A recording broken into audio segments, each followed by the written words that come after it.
अस्सलाम वालेकुम। हमारी आज की जो वीडियो है वो कंटिन्यूटी है पिछली 2 वीडियोस की।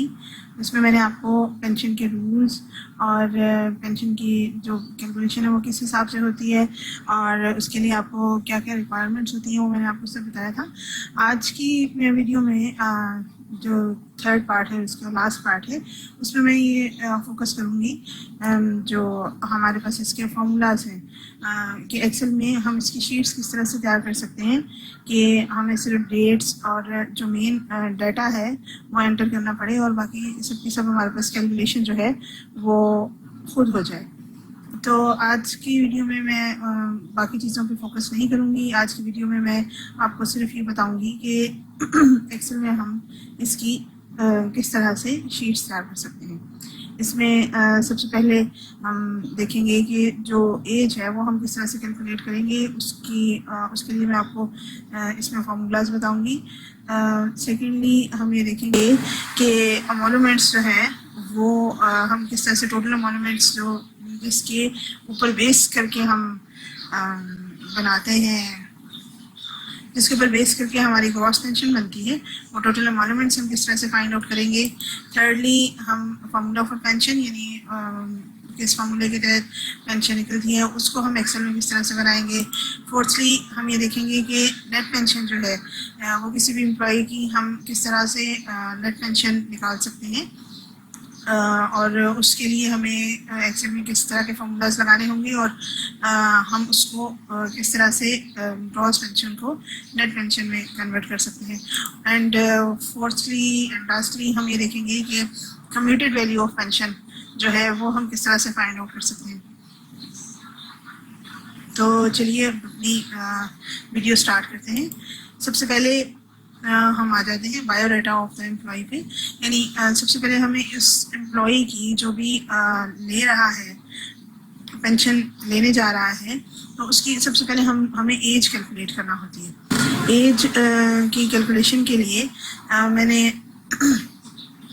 यहाँ पर ये टोटल चार्ट बना दिया है।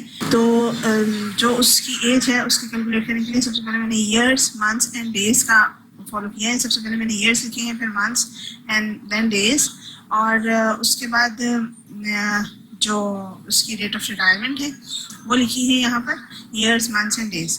और जो हमारे पास इसका कैलकुलेशन आएगी वो भी ईयर्स, मंथ्स एंड डेज में ही आएगी।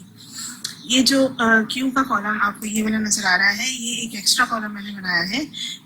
ये इसका भी मैं आपको बताती हूँ कि इसका क्या काम है। और फिर यहाँ पर जो है वो टोटल ईयर्स जो है एम्प्लॉय के कि उसने कितना कि उसकी टोटल एज उसकी कितनी है वो यहाँ पर हमारे पास इस वाले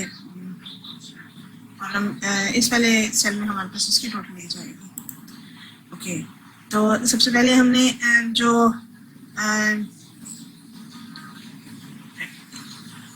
डेट ऑफ बर्थ में से डेट ऑफ रिटायरमेंट हम माइनस करेंगे तो हमारे पास यहाँ पर उसका सारा डाटा आ जाएगा। तो सबसे पहले हम नंबर ऑफ डेज का देखते हैं। नंबर ऑफ डेज में मैंने इफ का फॉर्मूला यूज़ किया है। इफ F4 यानी F4 ये जो ब्लू वन है ये हमारे पास स्मॉलर डेट है, ये इसकी डेट ऑफ बर्थ है, इज ग्रेटर देन K4 यानी ये जो बिगर डेट है ये इसकी डेट ऑफ रिटायरमेंट है। तो अगर F4 की जो डेज हैं वो ग्रेटर हो K4 से तो हम K4 में 30 प्लस कर देंगे, 30 प्लस K4। तो हम जो स्मॉलर डेट है जो बिगर डेट है उसमें हम ये 30 प्लस कर देंगे और फिर माइनस F4 करेंगे, यानी ये वाला जो ये वाली जो उसकी डेट ऑफ बर्थ है उसमें से फिर हम वो माइनस करेंगे। और अगर ऐसा नहीं है, वैल्यू इफ फॉल्स, अगर ऐसा नहीं है तो हम सीधा सीधा K4 में से F4 माइनस कर देंगे।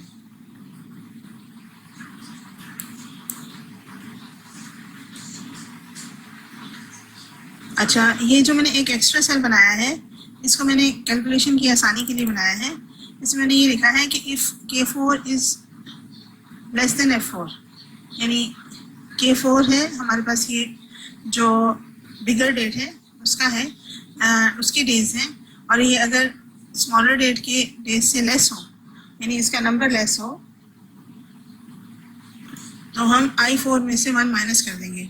यानी हम जो मंथ्स में से, जाहिर बात है हम एक मंथ लेंगे इधर से टोटल डेज पूरे करने के लिए, तो हम मंथ में से 1 माइनस कर देंगे, तो हमारे पास टोटल मंथ्स जो हैं वो, अब जैसे यहाँ पे 7 नंबर है तो हमारे पास 6 नंबर बचेगा, और हम ये लिखेंगे वैल्यू ऑफ ट्रू, यानी अगर ऐसा ही हो कि K4 के जो नंबर ऑफ डेज हैं वो F4 से स्मॉलर हो, तो हम I4 में से 1 माइनस कर देंगे, क्योंकि हमें उधर से एक मंथ लेना पड़ेगा।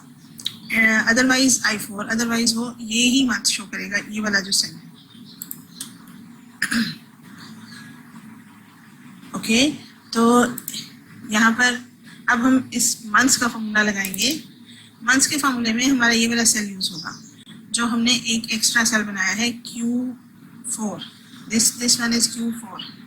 अच्छा, if D4 is greater than I4, D4 is this one, यानी ये जो स्मॉलर नंबर है, स्मॉलर एज है, या जो डेट ऑफ बर्थ है वो हमारे पास ग्रेटर हो, उसका नंबर ग्रेटर हो I4 से, तो हम इसमें 12 प्लस कर देंगे Q4 में। हमारे पास अब ये नंबर ऑफ मंथ्स हमारे पास यहाँ पर शो हो रहा है कि अगर हमने एक नंबर ऑफ मंथ्स में से एक नंबर हमने अगर दे दिया है डेज की कैलकुलेशन के लिए, तो वो यहाँ पर हमारे पास शो हो जाएगा, और अगर नहीं दिया है तो तब भी हमारे पास यहाँ पर accurate number of months show होंगे Q4 में। तो Q4 में हम 12 प्लस करेंगे और फिर उसमें से D4 माइनस करेंगे, अदरवाइज हम Q4 में से D4 माइनस कर देंगे। यानी अगर हमारे पास ये नंबर जो है स्मॉलर डेट का नंबर जो है वो बिगर है और जो बिगर डेट का नंबर है वो स्मॉलर है, तो हम इसमें 12 प्लस करेंगे, यानी हम ईयर्स में से एक नंबर ले लेंगे और हम उसमें Q4 प्लस कर देंगे और फिर माइनस D4 कर देंगे, यानी उसमें से स्मॉलर जो डेट है उसका नंबर हम माइनस कर देंगे। अदरवाइज हम Q4 में से D4 माइनस कर देंगे, अदरवाइज ये वाला जो नंबर है इसमें से ही D4 माइनस कर देंगे, 12 प्लस नहीं करेंगे। अब हम नंबर ऑफ ईयर्स कैलकुलेट करते हैं। नंबर ऑफ ईयर्स कैलकुलेट करते वक्त आप ये देखिए कि if D4 is greater than I4, अब हमें इसमें मंथ्स का लाजमी तौर पर ध्यान रखना पड़ेगा कि अगर हमने मंथ्स की कैलकुलेशन में एक ईयर हमने अपना दे दिया है तो हमें उसमें से 1 ईयर माइनस करना पड़ेगा। If D4 is greater than I4, इन जो स्मॉलर डेट का मंथ का नंबर है वो बिगर डेट के मंथ के नंबर से बड़ा हो, तो हम G4 में से 1 माइनस कर देंगे, यानी हम बिगर ईयर में से, बिगर डेट के ईयर में से 1 माइनस कर देंगे, क्योंकि उसकी कैलकुलेशन के लिए हम ऑलरेडी 1 ईयर उधर दे चुके हैं मंथ्स की कैलकुलेशन के लिए। फिर हम उसमें से B4 माइनस करेंगे और ये माइनस करने के बाद हम उसमें से B4 यानी स्मॉलर नंबर, जो स्मॉलर डेट का ईयर का नंबर है वो माइनस करेंगे। अदरवाइज हम G4 माइनस B4 करेंगे, अदरवाइज हम बिल्कुल इसी तरीके से G4 में से B4 माइनस कर लेंगे, राइट। तो हमारे पास ये number of days, number of months, number of years आ जाएंगे। और यहाँ पर अब हमें हम इस जो ये वाला जो सेल है जो 7 जिसमें आपको शो हो रहा है, ये Q वाला जो सेल है, हम इसको अब ऐसे क्लोज भी कर सकते हैं। We don't need it any more, तो हम इसको क्लोज कर सकते हैं। और फिर अब हमें टोटल नंबर ऑफ ईयर्स हमें चाहिए कि टोटल नंबर ऑफ ईयर्स कितने आए हैं। तो टोटल नंबर ऑफ ईयर्स के लिए हम ये फॉर्मूला लिखेंगे कि L4 plus if P4 is greater than 1, तो इसमें 1 प्लस करना है, अदरवाइज 0 प्लस करना है, और फिर plus if N4 is greater than 1, तो इसमें 1 प्लस करना है, अदरवाइज 0 प्लस करना है। यानी अगर नंबर ऑफ मंथ्स में भी एक नंबर का भी फर्क पड़ता है तो हम ईयर में 1 ईयर प्लस कर देंगे। अगर नंबर ऑफ डेज में एक नंबर का भी फर्क पड़ता है तो हम ईयर में 1 जो है वो नंबर प्लस कर देंगे, right.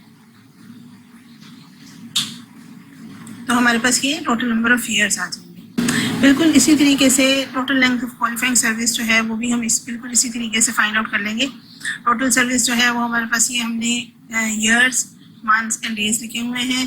Total number of year यहाँ पर हमने लिखे हैं, जो इसकी डेट ऑफ रिटायरमेंट है 2019, 7 एंड 14, और फिर जो टोटल ईयर हमारे पास आए हैं वो ये आए हैं। टोटल पीरियड जो मंथ्स हैं वो ये आए हैं, एंड देन डेज ये आए हैं, और हमारे पास टोटल ईयर्स इतने आ गए हैं। बिल्कुल सेम फॉर्मूलाज मैंने यहाँ पर ये यूज़ किए हैं।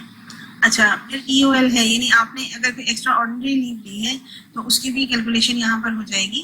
तो बिल्कुल उसी तरीके से हम एक्स्ट्रा ऑर्डिनरी लीव जब से स्टार्ट हुई है वो यहाँ पर लिखेंगे ईयर्स, मंथ्स एंड डेज, और जब वो ख़त्म हुई है तो उसकी डेट हम यहाँ पर लिखेंगे ईयर्स, मंथ्स एंड डेज की शक्ल में, और बिल्कुल सेम फॉर्मूलाज हम यहाँ पर पुट करेंगे जिसमें हमारे पास एक्स्ट्रा ऑर्डिनरी लीव का जो टोटल पीरियड है वो आ जाएगा। और उसके बाद हम ये जो टोटल सर्विस है एम्प्लॉई की, उसमें से EOL यानी एक्स्ट्रा ऑर्डिनरी लीव जो लीव विदाउट पे है वो हम माइनस कर देंगे। ये फॉर्मूलाज मैंने यहाँ पर लगाए हैं। ये हमारे पास टोटल सर्विस है 28 ईयर्स और 10 मंथ्स एंड 1 डे, एंड ये हमारे पास EOL है total 0 years, 1 month and 0 days, right. तो हमें इसमें से डेज में से डेज को माइनस करना है, और टोटल पीरियड ऑफ मंथ्स में से मंथ्स को माइनस करना है, एंड ईयर्स में से ईयर्स को माइनस करना है। तो हमारे पास जो टोटल नंबर ऑफ ईयर है यानी total length of qualifying service है वो हमारे पास इस सेल में आ जाएगी। तो अब हम देखते हैं, सबसे पहले हम देखते हैं कि डेज के लिए हमने कौन सा फॉर्मूला यूज़ किया है। डेज के लिए हमने ये फॉर्मूला यूज़ किया है कि if P9 is greater than P10, तो P9 माइनस P10 जो है वो तो हम P9 में से P10 माइनस कर देंगे। यानी अगर तो ये सीधी सीधी कैलकुलेशन है, जो ग्रेटर पीरियड है उसका नंबर ऑफ डेज बड़े हैं तो हमारी सीधी सीधी कैलकुलेशन होगी। अदरवाइज हम P9 में 30 प्लस करेंगे, यानी जो हमारे पास ये नंबर है ग्रेटर नंबर है उसमें हम 30 प्लस कर लेंगे, और फिर उसमें से P10 को हम माइनस कर देंगे। यानी हम इफ लॉजिकल टेस्ट जो है P9 is greater than P10 है तो हम P9 में से P10 को माइनस कर देंगे अगर ये टेस्ट ट्रू है। अगर ये फॉल्स है, यानी अगर ये इस तरह से नहीं है, P9 ग्रेटर नहीं है P10 से, तो हम इसको जो है वो P9 में 30 प्लस करेंगे और फिर P10 माइनस करेंगे, राइट। इसी तरह हम total period of months calculate कर लेंगे। इसका फॉर्मूला थोड़ा सा लेंथी है क्योंकि इसमें हमने दो चीज़ें देखनी है, नंबर ऑफ मंथ्स भी देखने हैं, नंबर ऑफ डेज भी देखने हैं। इसमें हम ये लिखेंगे if and P10 is greater than P9, यानी P10 जो है वो P9 से ग्रेटर हो, यानी हमारे पास जो डेज हैं अगर उसकी कैलकुलेशन करते वक्त हमने एक नंबर इधर से मंथ्स में से लिया है तो N9 माइनस 1, तो हम N9 में से 1 माइनस कर देंगे। यानी ये वाला जो सेल है मंथ्स का जो ग्रेटर नंबर का सेल है उसमें से हम 1 माइनस कर देंगे और फिर उसमें से N10 माइनस करेंगे। और अगर ऐसा नहीं है, if N10 is greater than N9, और अगर N10 जो है वो ग्रेटर है N9 से, यानी जो स्मॉलर नंबर का जो मंथ है वो ग्रेटर है जो ग्रेटर नंबर के मंथ्स में से, तो हम N9 में 12 प्लस कर देंगे और फिर उसमें से N10 माइनस करेंगे, यानी फिर उसमें से हम मंथ्स माइनस करेंगे। अदरवाइज अगर ये दोनों कंडीशंस ऐसी नहीं है तो हम N9 में से N10 ही माइनस करेंगे। उम्मीद है आपको ये समझ आ गया होगा। और देन नंबर ऑफ ईयर्स के लिए हमने जो ऊपर फॉर्मूला लगाया है, नंबर ऑफ ईयर्स के लिए हमने जो ऊपर फॉर्मूला लगाया है वो तो बिल्कुल सेम ही है। जो यहाँ पर फॉर्मूला है वो है कि if N10 is greater than N9, यानी नंबर ऑफ मंथ्स को अगर कैलकुलेट करते वक्त हमने एक नंबर ऑफ ईयर उधर दिया है तो L9 माइनस 1, तो हम नंबर ऑफ ईयर में से 1 माइनस करेंगे और फिर उसमें से L10 माइनस करेंगे। अदरवाइज L9 माइनस L10, यानी हम नंबर ऑफ ईयर्स में से नंबर ऑफ ईयर्स सीधा माइनस कर देंगे, राइट। यानी इस तरह से आपकी ये total length of qualifying service आ जाएगी। Total length of qualifying service है आपकी 28 ईयर्स 9 मंथ्स एंड 1 डे। अच्छा जी, पिछले वीडियो में मैंने आपको बताया था कि ये जो total length of qualifying service है आपके जितने भी ईयर्स हैं वो इसमें काउंट होते हैं। जो आपका एक्स्ट्रा पीरियड है, मंथ्स हैं या डेज हैं, वो हम काउंट नहीं करते हैं पेंशन की कैलकुलेशन करते वक्त। तो आपके पास इसमें टोटल नंबर ऑफ ईयर्स आपके पास 28 आ रहे हैं, तो हम इसको 28 ही यहाँ पर लिखेंगे और इस यानी हमारे पास total length of qualifying service 28 years आएगी। अच्छा, इसमें हमने पेंशन की कैलकुलेशन करते वक्त इसमें फर्दर हम ये एक इसमें जो रूल है वो ये है कि अगर हमारे पास 30 ईयर्स से अबव सर्विस हो तो हम उसको 30 ईयर्स ही काउंट करते हैं, और अगर 30 ईयर्स से कम सर्विस हो तो हम उतनी ही सर्विस लेते हैं जितनी कि वो एक्चुअल ईयर्स होते हैं। तो इसमें हमें एक और सेल बनाना पड़ेगा यहाँ पर, और इसमें हमने ये फार्मूला लगाया है कि if R11 is greater than 30, यानी हमारे पास जो total length of qualifying service है वो ग्रेटर आई है 30 से, तो ये सेल जो है वो 30 ही शो करेगा, अदरवाइज R11 शो करेगा, राइट। यानी अगर आपके पास ये कैलकुलेशन करते वक्त अगर ये 30 से अबव आ जाती है तो ये सेल जो है वो कैलकुलेशन के लिए ये सेल 30 ही शो करेगा, अदरवाइज R11 शो करेगा, राइट। तो अभी हमारे पास यहाँ पर 28 आ रहा है। अच्छा जी, सेकेंडली हमने इसके अमोलुमेंट्स जो हैं वो हमने कैलकुलेट करने होते हैं कि अमोलुमेंट्स जो टोटल हैं वो जिसकी बेस पर हमारी पेंशन बनती है तो वो टोटल अमोलुमेंट्स कितने हैं। इसमें सबसे पहले हम बेसिक पे लिखेंगे 40,000, फॉर एग्जांपल 40,000 है। पर्सनल पे लिखेंगे अगर कुछ है, स्पेशल पे अगर कोई ले रहा है तो वो लिख देंगे, सीनियर पोस्ट अलाउंस अगर कोई जितना भी ले रहा है वो लिख देंगे, एनुअल इंक्रीमेंट जितनी भी अगर उसको लगी है तो वो हम यहाँ पर लिख देंगे। अगर नहीं लगी है, जैसा कि मैंने आपको प्रीवियस वीडियो में बताया था कि हर एक को एनुअल इंक्रीमेंट नहीं मिलती है। अगर आपकी जो सर्विस है वो 1 जून से लेकर 1 दिसंबर तक अगर आपकी सर्विस जो है वो ख़त्म हो रही है तो फिर आपको एक एनुअल इंक्रीमेंट मिलेगी, अदरवाइज आपको 1 दिसंबर से लेकर 31 मई तक जिनकी रिटायरमेंट होती है उनको एनुअल इंक्रीमेंट नहीं दी जाती है। अच्छा जी, फिर आपके टोटल एमोलुमेंट्स जो हैं वो 43,000, यानी इसमें अगर हमने ये इन सब का टोटल ले लिया है और इसमें हमने ये फॉर्मूला लगाया है कि equal to some B2 to B6, यानी यहाँ से लेकर यहाँ तक हम इसको ड्रैग कर देंगे तो हमारे पास ये फॉर्मूला आ जाएगा, राइट। उम्मीद है आपको ये समझ आ गया होगा, ये तो बहुत इजी फॉर्मूला है। अच्छा जी, अब शीट 3 पे चलते हैं हम। शीट 3 है फॉर्मूला फॉर पेंशन। इसमें हम ग्रॉस पेंशन फाइंड आउट करते हैं। ग्रॉस पेंशन हम किस तरीके से फाइंड आउट करते हैं, हमने सबसे पहले देखना होता है लास्ट पे drawn multiply by 7 multiply by length of qualifying service divided by 300, यानी जितनी भी उसकी लास्ट पे बनी है जो मैंने अभी आपको एमोलुमेंट्स कैलकुलेट करके बताए हैं वो multiply by 7 multiply by length of qualifying service. Length of qualifying service को हमने सबसे पहली वाली शीट पे हमने वो कैलकुलेट किया था, डिवाइडेड बाय 300। तो अभी हम इसका ये फॉर्मूला यहाँ पर लगा लेंगे। इसमें आके देखें, sheet 3 B7 multiply by 7 multiply sheet 2 S11, यानी जो हमारी लास्ट पे ड्रॉन आई है, जो हमारे पास सबसे पहले जो हमारे पास एमोलुमेंट्स आए हैं वो यहाँ से हमने लिए हैं, ये 43,000 वाले।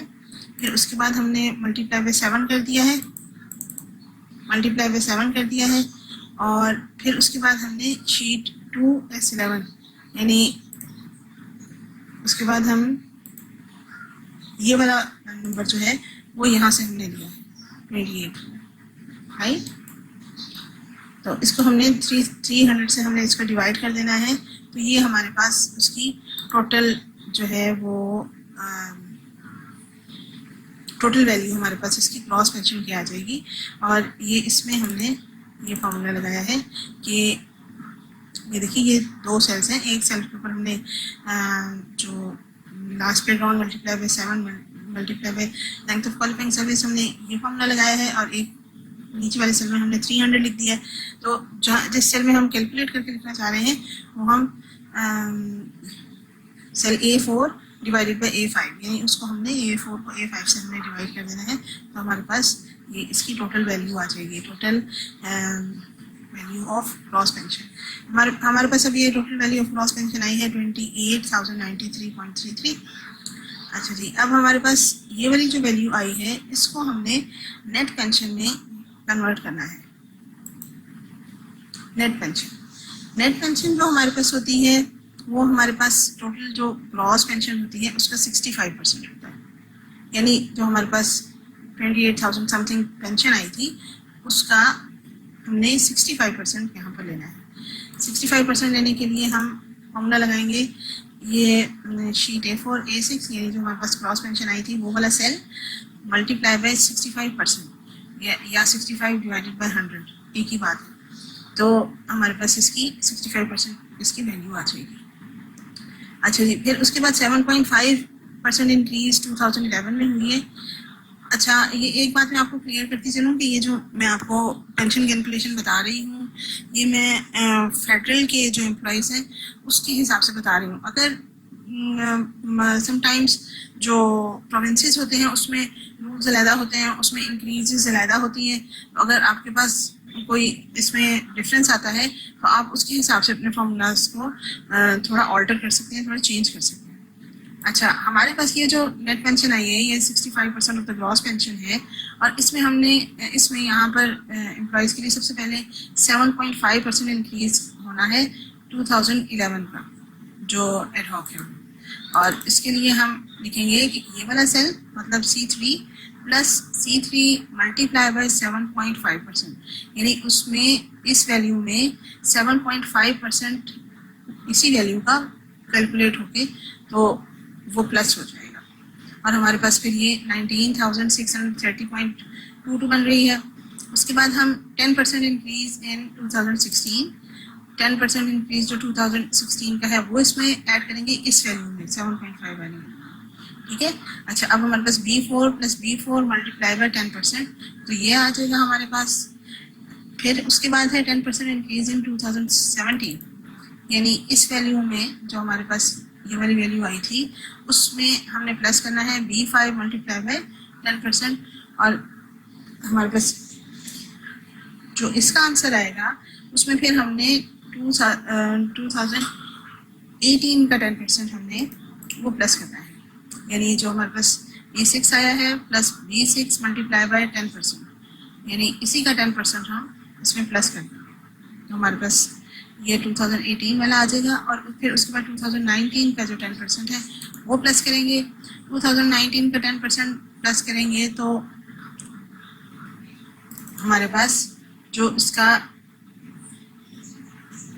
B7 plus B7 multiply by 10%, यानी हमारे पास अभी इसका 2019 का प्लस करके हमारे पास ये टोटल 28,740 बन गई है जो हमारे पास नेट पेंशन बनी है।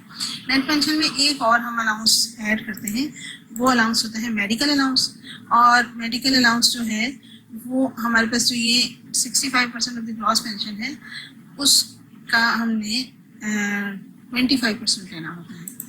25% हम उसका सबसे पहले, यानी इसका 25% लेंगे C3 मल्टीप्लाई बाय 25%, तो हमारे पास यहाँ पर इसकी 25% की वैल्यू आ जाएगी, और फिर उसके बाद ये वाला जो आंसर आया है इसका 25% इसी में प्लस कर देना है, तो हमारे पास इसमें यहाँ पर ये फॉर्मूला आएगा B10, यानी ये इस आंसर में प्लस B10 मल्टीप्लाई बाय 25%, यानी इसमें इसका 25% और प्लस करना है, तो हमारे पास यहाँ पर ये 5,706 रुपीज़ जो है वो मेडिकल अलाउंस के तौर पर आ गए। अब ये जो 10% इंक्रीज 2019 तक ये हमने की है, और प्लस ये जो मेडिकल अलाउंस है ये मिलाकर हमारे पास यहाँ पर जो टोटल नेट पे उसकी बनेगी, पेंशन बनेगी, नेट पेंशन जो उस एम्प्लॉय की आएगी वो 34,447, यानी नेट पेंशन के कैलकुलेशन का मैंने आपको ये तरीका बता दिया। चलिए जी, अब हम चलते हैं कम्यूटेड वैल्यू ऑफ पेंशन पे। कम्यूट हम किस तरह से कैलकुलेट करते हैं। कम्यूट होता है 35% ऑफ द ग्रॉस पेंशन, यानी ग्रॉस पेंशन जो हमने कैलकुलेट की थी शीट A4 पर, वो उसका हमने 35% लेना है, तो हमारे पास यहाँ पर उस सेल को लिखेंगे हम मल्टीप्लाई बाय 35% लिखेंगे, तो हमारे पास वो परसेंटेज आ जाएगा। Next is birthday.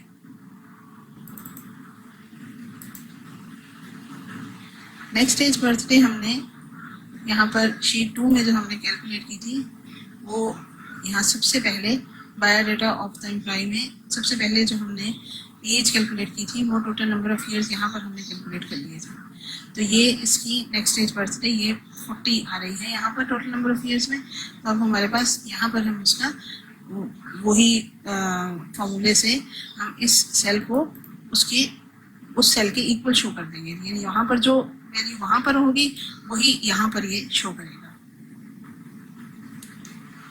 फिर उसके बाद है रेट। रेट के लिए हमें यहाँ पर वी लुकअप का फॉर्मूला लगाना पड़ेगा। इसमें रेट का एक टोटल पूरा चार्ट है, जो कि ये मैंने नीचे लिखा हुआ है, commutation table. Age next birthday यानी आपकी कितनी एज आती है उस हिसाब से।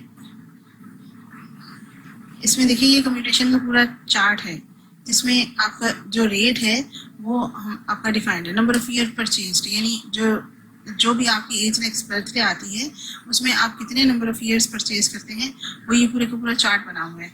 ये चार्ट जो है वो 20 से लेकर एज 73 तक बना हुआ है। और यहाँ पर आपको ये कम्यूटेशन टेबल, यहाँ पर आपको ये सारे का सारा लिखना पड़ेगा। ये मैं स्लोली स्क्रॉल डाउन करती हूँ ताकि आपको ये सारा चार्ट आहिस्ता आहिस्ता नजर आ जाए। अगर आप ये बनाना चाहते हैं तो आप ये वीडियो पॉज करके खुद से बना भी सकते हैं, राइट। इसको वैसे मैंने प्रीवियस वीडियो में इस पूरे चार्ट को मैंने दिखाया भी हुआ है, उसमें से भी आप ये देख के बना सकते हैं। अच्छा, अब हमारा ये जो रेट है ये हम यहाँ पर किस तरह से आएगा एज नेक्स्ट बर्थडे के हिसाब से। ये हम यहाँ पर वी लुकअप का फॉर्मूला लगाएंगे। वी लुकअप के फॉर्मूले में सबसे पहले हमें वी लुकअप लिखना है एंड देन ब्रैकेट स्टार्ट।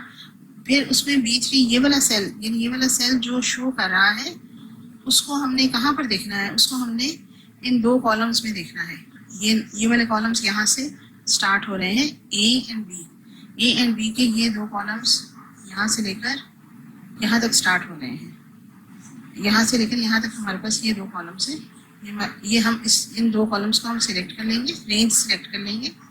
और फिर हमने सेकंड कॉलम में इसकी वैल्यू देखनी है, और अगर सेकंड कॉलम में इसकी वैल्यू नहीं आती, उसके अकॉर्डिंगली इसकी कोई वैल्यू नहीं है, तो हम इसको फॉल्स कर देंगे, राइट। तो हमने यहाँ पे वी लुकअप का फॉर्मूला लगाया है। और ये देखिए ये एज नेक्स्ट बर्थडे ये हमारे पास 40 ईयर्स आ रही है, तो रेट ये 25.3728 शो कर रहा है। और यहाँ पर देखिए ये 40 ईयर और रेट 25.3728, तो वो ये सेम नंबर वो जो 40 के अगेंस्ट जो नंबर है वो सेम नंबर शो कर रहा है।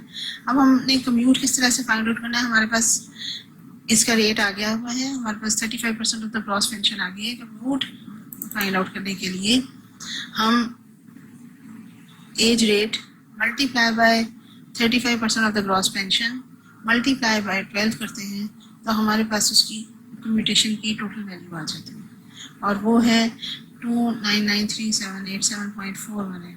तो ये हमारे पास कम्यूटेशन की टोटल वैल्यू आ गई। उम्मीद है आपको आज की वीडियो अच्छी लगी होगी और आपको ये सब जो फॉर्मूले हैं वो समझ आ गए होंगे। तो अगर आपको इसमें कोई चीज़ समझ नहीं आई है या आप कोई बात इसमें पूछना चाह रहे हैं, कोई आपको क्यूरी है, तो काइंडली मेरे से ज़रूर पूछिएगा। और अगर आपको मेरी वीडियो अच्छी लगी है तो काइंडली मेरे चैनल को सब्सक्राइब कर दीजिएगा और लाइक कर दीजिएगा, वीडियो को लाइक जरूर कर दीजिएगा। Thank you so much.